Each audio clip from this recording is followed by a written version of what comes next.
It makes sense. It goes back to what you were saying about, everything is, we're kind of bombarded by images all day, and there's this need to be descriptive of self and descriptive of what we see. And I like how you're looking at the word melancholy, because it's not defining, you're not defining this feeling or that feeling. It's almost like an action of just staring, where you're kind of existing in a moment, and you haven't really figured out exactly how you feel yet, but you're just staring, and you're just kind of thinking. And that doesn't necessarily, it doesn't have to be a certain emotion. And I think it kind of goes back to a lot of what is in your work, like not being in one space, not being one thing, but that there's this openness, that there's like a moment to breathe for the viewer, and that there doesn't have to be defined one way or another.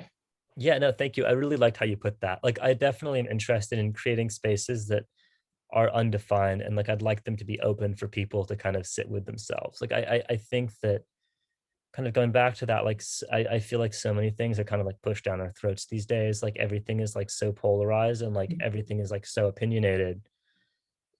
And for me, it's like I think that things are just like so much more complex than that. Like especially in relationships, like our emotions and just like our interactions with like the environments that we come across every day. Like there are so many like details that it's like hard for me to even distill that down into like one word. And with painting, I'm like allowed to really marinate in that. And I think that like for me at least, I find that to be like a fruitful process.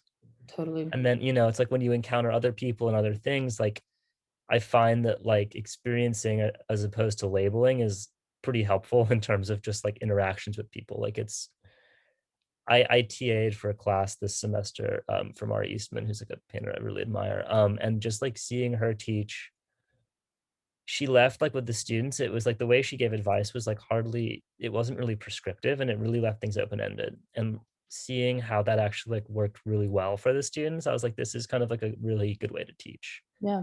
And that's what like the good teachers that I've had have kind of done for me. It's like it really, you get enough to get people interested to pursue things themselves, I think. And that's kind of, especially now too, like I mean, I guess it's kind of off tangent, but like thinking about teaching, like everyone can like teach themselves how to draw and paint off of like Instagram, or there's all these accounts that do that now. And so it's like, as a teacher, what do you do?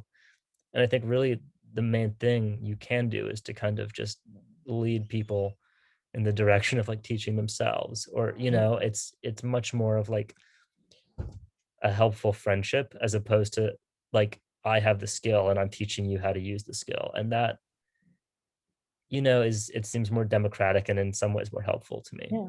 Well, it's definitely. And I think it's not necessarily like teaching the skill, because then you're just, making work that might be like redundant or just the same thing over and over. There's not a lot of Yeah. opportunity to change, or a lot of opportunity to, when you haven't been nourished in a way that's like, what are you really thinking about, and how do you place that into your work, and how do you use the skills that you have to create pieces that are getting at what you're thinking about and what you want to put out into the world. And yeah, I think it's awesome that you've been able to have those experiences with professors and instructors, where you don't have to be defined, and that you are really being able, given the opportunity to, make your own work like how you want to make it. But then but like you said, like it's a friendship, and it's like a nurturing kind of relationship.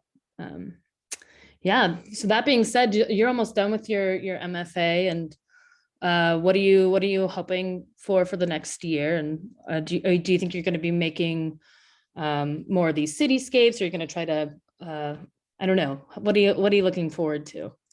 Yeah, so I mean, going forward, I always like have plans, like, and I find that as soon as I go into the studio, the plans kind of fall apart.